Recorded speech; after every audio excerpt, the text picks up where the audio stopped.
Hello, I'm Brian Kelso, marriage and family therapist. Welcome to this live YouTube event sponsored by St. Joseph Catholic Church in Modesto, California. We're talking about natural family planning, or NFP, and its psychological marital benefits. Get something to jot down questions, as I'm going to dump a bunch of information on you in the next 20 minutes, and then we'll open it up for questions. Okay. Woody Allen was an actor, director, and comedian when I was young. He was quoted as saying, "Sex without love is an empty and meaningless exchange." But as far as empty and meaningless exchanges go, it's a pretty damn good one. Good humor is always rooted in truth. The above quote exemplifies a partial truth that our society believes. The definition of evil is truth that has become twisted. Being married is hard. God knew how hard it was going to be, so he gave us the covenant or sacrament of holy matrimony to assist us, as he knew we would need it. If one is not having marital problems, either one of you is being inauthentic or you're preoccupied with something else. Before I was Catholic, I had 2 civil divorces. I was a Christian who didn't believe there could ever be a reason to get divorced. After many years of a disconnected relationship, dozens of hours of counseling, and countless of hours of trying harder, things were a mess. I had no idea how bad our marriage was until the day she attempted suicide to escape our relationship. It's very sad. On my second attempt at marriage, we did approximately 3,000 hours. 300. It felt like 3,000. 300 hours of therapy. Most of it was a bitter waste of time because our marriage was toxic and founded primarily on sex. In my first attempt, we barely kissed before we were married. I was so proud of my achievement, but it had nothing to do with virtue. Because we were riddled with fear and incapable of knowing enough about ourselves to do any real self-disclosure required for a healthy connection, we were completely unable to bond. Our almost sexless marriage left me feeling unloved, lonely, insecure, and just plain angry and resentful. Marriage was not supposed to be this bad. I was held hostage to my spouse's inability due to my own inability. I was so hurt, angry, and confused when our relationship of 10 years ended. It was like a bad dream that I couldn't wake up from. Thankfully, I did get custody of our 3 children. My second attempt I made at marriage, we had intercourse on our first date. Sexual contact inadvertently bonded me with her, someone who was unable to bond. We had no self-control. We were dramatically out of control in our relationship. Neither one of us had a clue how to do non-sexual intimacy. I believed at that time frequent sexual contact was the key to marital happiness. In this relationship, God showed me how far this was from the truth. As we were bitterly lonely, horrifically disrespectful, and in a constant state of controlling the other or being controlled. In the midst of frequent sexual contact, I was more miserable than I ever thought I could be in this life. It was an abysmal absence of love, a definition of hell. In the end, it was this bitter cross that facilitated my conversion to Catholicism. Now, everyone has marital struggles. Why?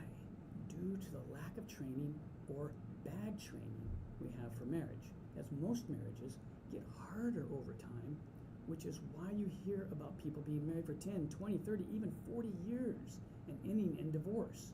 What I'm going to share with you about marital intimacy could provide a beginning to a radical shift in the trajectory of your relationship. I'm very confident that learning how to develop and grow in these simple principles about intimacy could cause your marriage trajectory to shift and become more like mine. The older it becomes, the better it becomes. Marital strife is part of marriage. Every marriage must have it. It's part of being human. Conflict does not make a marriage bad or miserable. It's disordered marital conflict that's the culprit of misery.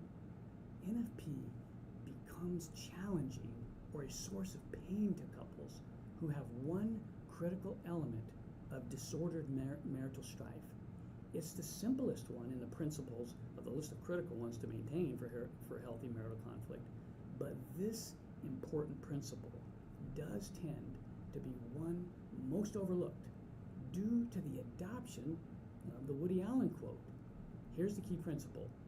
Using sexual contact for something that it is not designed for critically damages marriages. Okay, so sexual contact for lesser goods attack God's design. Here are several examples of lesser goods. Attempting to use sex to feel close to someone, or using it to try to create a bond, or to disconnect from stress, or as they say nowadays, to get a dopamine dump. Darker motivations for sex include using it to hide from loneliness, distract ourselves from relational pain, problems, or even confusion. I don't know what else to do, or relational awkwardness. And finally, the foundational cause of all lesser goods is one has no clue how to achieve authentic non-sexual intimacy. So sexual contact becomes a cheap substitute for authentic intimacy here. Hence, it's a societal resonance of the Woody Allen quote. People become accustomed to settling for meaningless sex because they have no idea how to achieve authentic non-sexual intimacy. Destructive uses of sex inadvertently but effectively inject distrust and disrespect into your relationship. How? Why? Sexual intercourse is designed to build respect because using it in a way that disrespects God's design inadvertently circulates disrespect in our marriage. Since most people don't know what sex is actually for, or they're using it for the lesser goods, they have never been trained in the heavenly good of our sex drive or how to wield it. We automatically default to those lesser goods. So let's talk about the greater goods of sexual contact. Remember this crucial point. Christianity is not about legislation, rules. It's about invitation to the love that satisfies. God's commandments are not about controlling us. They provide a map to the kind of love that will truly satisfy us. These concepts are for those, again, who wish to have a marriage like the one I now have, coming up on 17 years. One that gets better and sweeter year after year. Sexual contact is designed for two greater goods, babies and bonding. Now, many of us have a great deal of bad relational training to overcome, misguided parental training or societal training, but most commonly,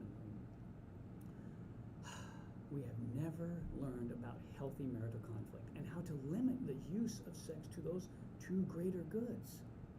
When correctly used, NFP fosters the use of sexual contact towards babies and bonding.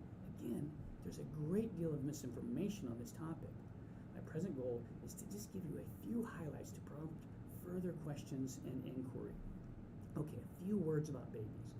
When a baby is conceived, we encounter the Holy Spirit, the Lord and giver of life. In this contact, we inherit a drop of unconditional love. Habitually blocking this love using artificial contraception blocks or says no to this gift of love that is critically necessary. It's a necessity for healthy marital conflict, because it's rooted in that healthy marital intimacy, doing sex the way it was designed to be done. So couples who think NFP is unnecessary and just want to trust God with as many babies as he brings us, they often end up skipping out on crucial conversations about timing for babies, the related pressures of parenting, and this practice tends to displace a primary part of non-sexual intimacy. What is it? Dialogue about sexual contact and other related non-sexual intimacy needs. Forgetting to discuss these topics often then causes sexual contact to become a commodity that serves as a lesser good, like those discussed earlier. This kind of communication, or this kind of difficult communication, I say, is required in the process of NFP, and it also lays the groundwork for the next most overlooked greater good, bonding. So learning how to make bonding is a priority, is a key task to ensure healthy marital conflicts and non-sexual intimacy. How often do you and your spouse discuss improving your non-sexual intimacy? How often do the whys of not having intercourse come up? And truly listening and understanding and being willing to meet the needs that facilitate more connection, which actually increases desire for healthy intimacy through, again, that non-sexual intimacy.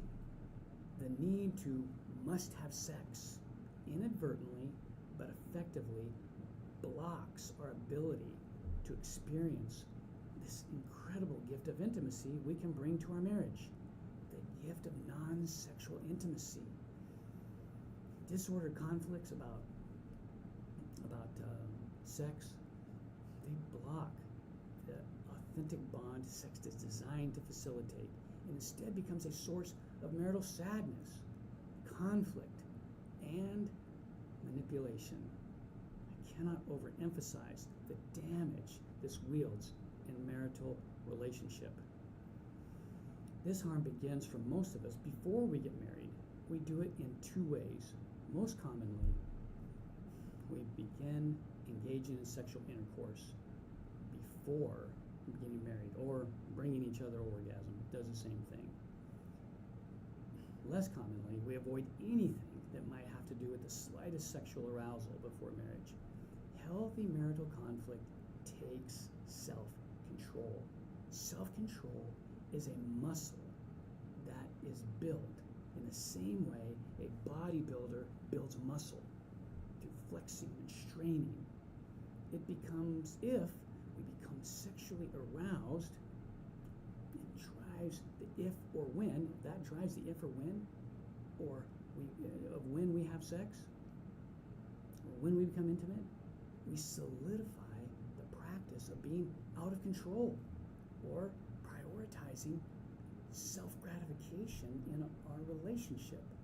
The same muscle it takes to channel our sexual desire towards service is the same muscle it takes to control other passions, like anger, resentment, grudges, or petty reactivities, or fearful withdrawal from vulnerability and authenticity, especially bad habits of hiding behind sarcasm or other passive-aggressive actions.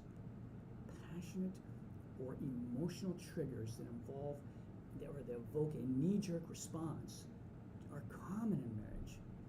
Ask any woman and most men, would you want to be married to someone who never touched you except when they wanted sex, or only to conceive a baby? Even more dramatic, do you wish to be married to a spouse who cannot control their fear, their anger, their sadness, or other reactive type feelings?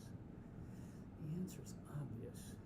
The practice of controlling oneself in high energy moments is an important part of building trust and respect in marriage, since most of us have been told that men will be men, Sex is at our disposal.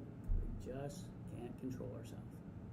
Sadly, men seldom, as I wasn't, ever instructed on how to successfully strengthen non-sexual intimacy muscle. I didn't even know that I had a non-sexual intimacy muscle. Consequently, we're flat-footed when confronted with these energized moments of sexual desire. With the right kind of effort, men can learn to control themselves. So psychologically, NFP becomes a psychological gem for the muscle building of healthy marital conflict and intimacy. It represents a path to healing the wounds of ignorance and attachment to lesser goods that most of us inherited. It provides a structure and a vehicle to begin restoring and respecting the greater goods of contact and to retrain the hidden foolish mindsets or practices ingrained in most of us around sexual contact. Okay, so how does NFP do this? Just a few things tonight. First of all, the couple learns an understanding and respect for the complexity of the female body. Details about how fertility is either absent or present. Next, as I described earlier, it begins to help us repair our inability to bond through being forced to have consistent conversations about sex. When couples are artificially contracepting or having regular sex and leaving it all up to God, hard discussions surrounding sexual intimacy related to sexual contact are often not required. Instead, respectful discussions around the frequency of sexual intercourse get dumbed down to something like, do you feel like it? Or worse yet, can you tolerate it tonight? So, during periods of fertility, sexual desire in a woman is at its peak. Learning to manage this desire with non-sexual intimacy becomes a valuable commodity really for the whole family. Parents can learn how to be in control of themselves during moments of high energy. How many of you would like to have parents that did that? So, when NFP is done correctly, the couple engages in regular conversations about genital temperature, vaginal mucus, and other hormone level things like peeing on a stick, and in general, and all related to the woman's cycle. These conversations become part of your relationship. These intimate conversations grow these necessary muscles for even harder conversations about deeper vulnerabilities, like feelings and needs that we've become accustomed to hiding. This struggle puts a healing balm on loneliness and other hidden wounds. It helps ensure that the greater goods of babies and bonding remain the priority, and thus energizes the growth of our badly needed psychological muscles, the same muscles needed to control ourselves for healthy conflict, which amounts to healthy intimacy. That is designed to communicate more closely God's perfect love in our relationship that He created to fulfill us. Okay, that is my presentation. And now I would like to open it up for questions. Okay, is NFP like a form of Catholic contraception? Great question. Okay, so first of all, NFP, like I said, is completely related to developing non-sexual intimacy. Contraception, artificial contraception, has nothing to do with that. Zero. So in that sense, it's nothing like it. Now, the similarity is that it can help delay pregnancy, but most people that are contracepting, they just don't have conversations very often at all about this. It just doesn't come up because it doesn't need to come up. Most of us in relationship are in survival mode half the time.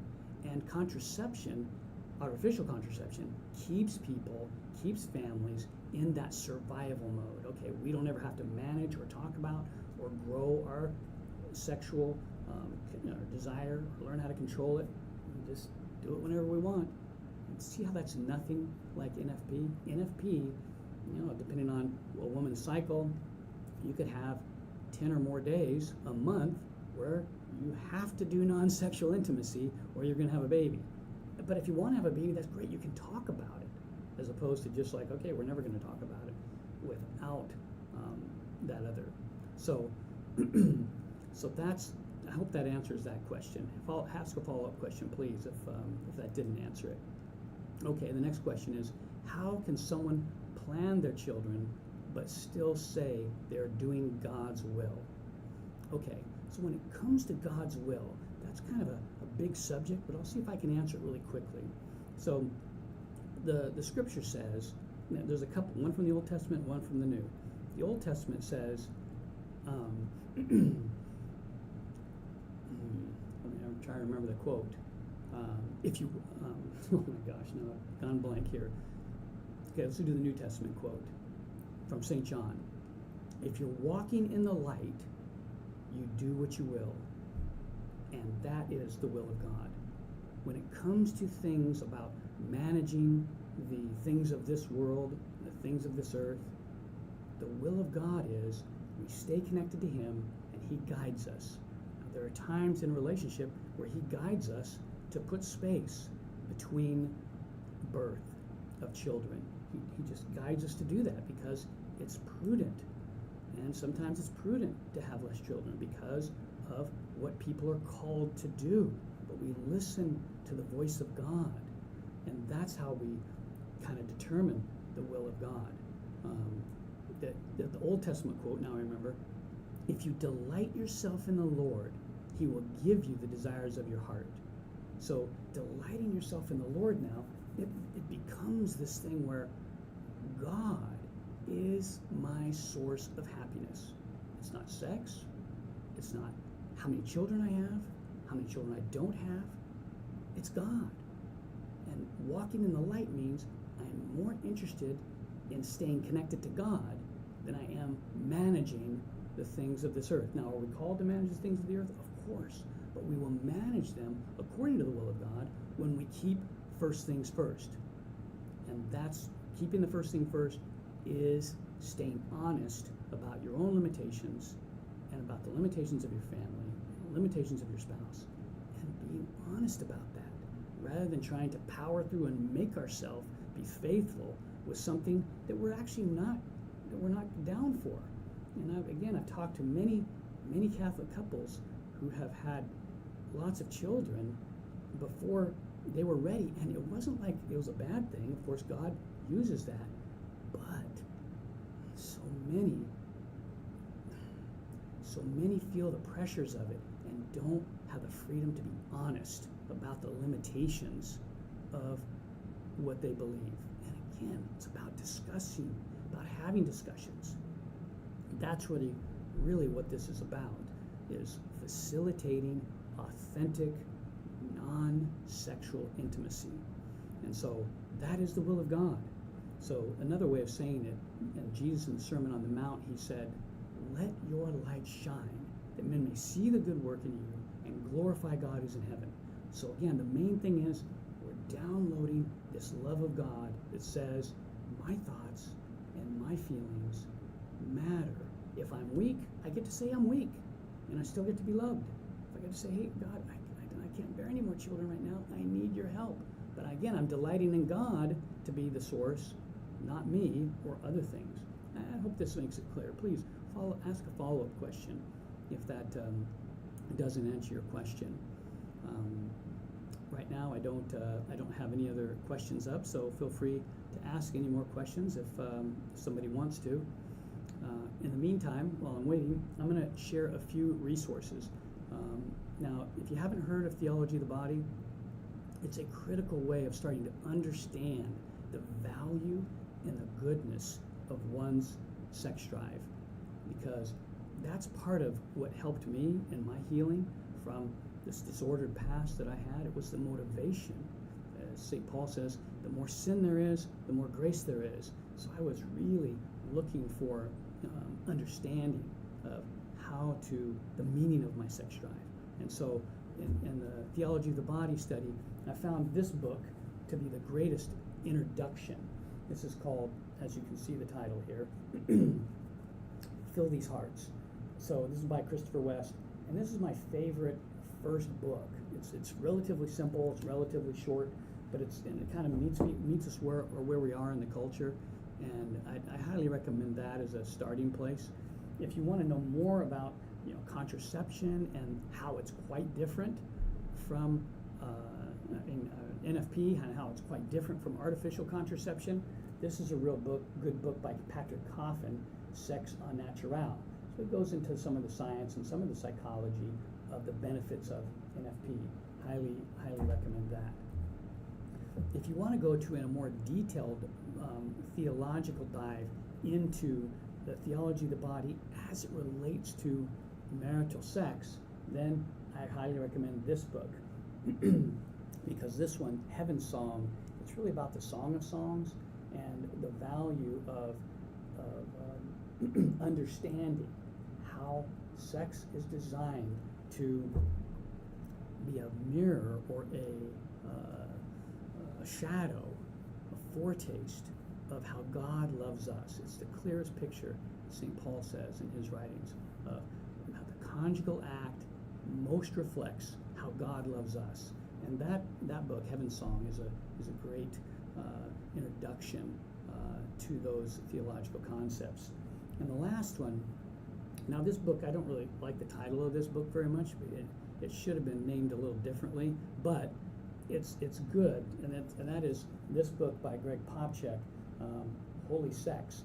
I think the title would be better, Holy Intimacy, but Holy Sex would sell more copies, so I was him. I may have chosen the same title, but it's really a book about specific steps of bringing respect into your relationship and how to do non-sexual intimacy. It's really good. At the end of every chapter, he's got little questions that have a kind of help you self-reflect and helps you talk about stuff. So anyway, so that's what I'd say about that. Okay, so then I got another question of what's the difference between the rhythm method and NFP modern methods? Okay, the old rhythm method was basically the woman's on her cycle, she just counts days, from the time she started ovulating, and that's the only marker they're looking at. And of course, this is there's a lot of guesswork there, because nowadays, with the way women's bodies work, very few women have these cycles like clockwork. Now, that people did do that, and it worked pretty good back in the day when people's cycles were the same. There was some science there, but there also was, they would have to really be serious about it and really be spacing it. But the modern methods are much more scientific. They're rooted in the science of a woman's body and the science of her cycle, and things like, looking at things like vaginal mucus. There's a way to look at that, and it tells you very clearly, oh, you're fertile, you're not fertile. And then there's other things that go with it, like temperature, and then there's the newer method that actually checks your hormone levels. Now, none of these can just go, you can't just take one thing. You take these things and you put them together in the flow of the woman's cycle. And so there's a bit of complexity to it. It's like a little hobby, as it were. How hobbies take information and you have to build on information through learning how to do something, whether it's playing a musical instrument or a sport. There's a lot of study that goes into it, and to really value it and be good at it. And NFP is kind of like that. There's real science to it. But the science, what it does is it hooks us into this thing called non-sexual intimacy. And I'm just telling you, as a marriage and family therapist, that this is the largest impediment that I see in marriages. They don't know how to do this. And this is the root and the source of conflict in marriages. These conflicts that just can't seem to come to an end. People are always coming to me and say, oh, we have communication problems. They don't have communication problems. They have intimacy problems. They have wounds. They have a connection problem. They're disconnected. Because it's pretty easy to get over a communication problem if you're not resenting the person that you're trying to talk to, if you're not wounded by the person. If you're wounded, well, now you don't have communication problems. The communication problems, did you said what? Oh, no, I said this. Oh, I meant that. Okay, very good, done. But no, that's not how it goes in marital miscommunication. It's like, you said what? We get into these terrible arguments and pains because we're hurt. Because why? We don't understand each other. We misinterpret the actions of our spouse to mean something they don't. And of course, that has a lot to do with our own ability to be intimate with ourselves and to know what our thoughts and feelings are. They go hand in hand. So that's kind of the difference. There's just a whole lot of things that go into that. Because even in the rhythm method, no, she just says, not tonight. I don't think it's been enough days yet, or something like that. There's not this kind of science project that they're doing together that involves not just the science of her body, but the science of her psyche and the science of his psyche.